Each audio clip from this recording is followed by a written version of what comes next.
सच का असर। बूढ़े मुअज्जिन का आखिरी तहफा। सदियों पहले तरकस्तान के एक छोटे से गांव में एक बूढ़ा मुअज्जिन रहता था। उसका नाम बाबा यूसुफ था। सफेद दाढ़ी, झरियों भरा चेहरा, मगर दिल में ऐसी सुकून भरी रोशनी जैसे उसने दुनिया से कुछ चाहा ही ना हो। वो 50 साल से एक ही मस्जिद में अजान देता था। पूरी बस्ती उसकी आवाज पर जागती, उसकी दुआ पर मुतमईन होती।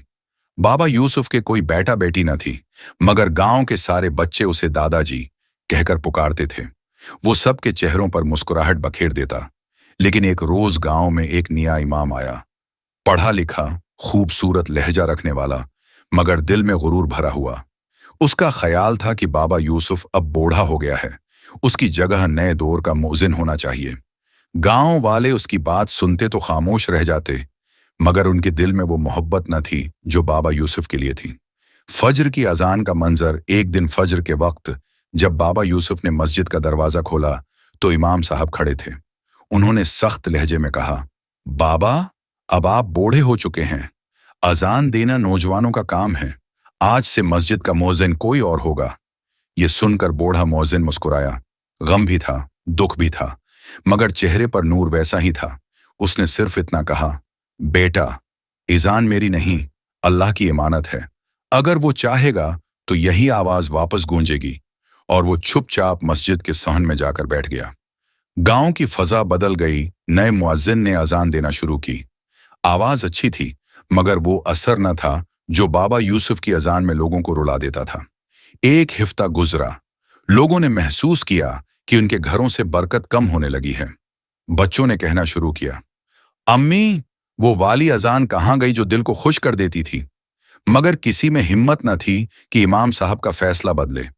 बाबा यूसुफ की आखिरी दुआ। एक रात गांव में शदीद आंधी आई। दरख्त झूमने लगे, छतें हिलने लगीं। वो रात अजीब बेचैनी से भरी थी। इसी रात बाबा यूसुफ मस्जिद में बैठे तलावत कर रहे थे। हाथ उठाए दुआ की, या अल्लाह, इस गांव को वो रोशनी वापस दे दे जो तेरी मोहब्बत से आती थी। अगर मेरी जिंदगी का मकसद पूरा हो गया है तो मुझे अपने पास बुला ले, मगर उस मस्जिद की अजान को कभी खामोश ना होने देना।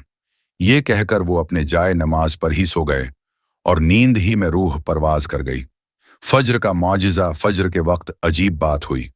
जब मुअज्जिन ने अजान देने के लिए मस्जिद का लाउड स्पीकर पकड़ा तो अचानक पूरे गांव में बाबा यूसुफ की आवाज गूंजने लगी। वही नूर, वही दर्द, वही खंक, जैसी 50 साल गांव ने सुननी थी। गांव के लोग घरों से बाहर निकल आए। इमाम साहब के हाथ कांपने लगे। वो भागे भागे मस्जिद के अंदर पहुंचे और देखा कि बाबा यूसुफ अपनी चटाई पर मुस्कुरा रहे हैं, मगर दुनिया से जा चुके हैं। इमाम साहब की आंखें भर आईं। इमाम साहब जमीन पर गिर पड़े और रोते हुए कहने लगे, मैंने एक अल्लाह वाले का दिल दिखाया। मैंने अपनी नजरों में बड़े बनने की कोशिश की, मगर असल अजमत तो इस बूढ़े मुअज्जिन की थी जिसने कभी किसी से नफरत न की। उन्होंने ऐलान किया, आज से मस्जिद का मुअज्जिन फिर वही होगा, बाबा यूसुफ, और क़ियामत तक उस मस्जिद में वही अजान गूंजेगी जिसे अल्लाह ने कबूल किया। कहानी का सबक असल इज़्मत अहदों और आवाज में नहीं, इखलास में होती है। जिस दिल में गुरूर हो वो अल्लाह की बारगाह में काबिल कबूल नहीं होता। नेकी खामोश होती है, मगर उसका असर हमेशा गूंजता रहता है। अल्लाह वाले कभी मरते नहीं, उनकी खुशबू जिंदा रहती है।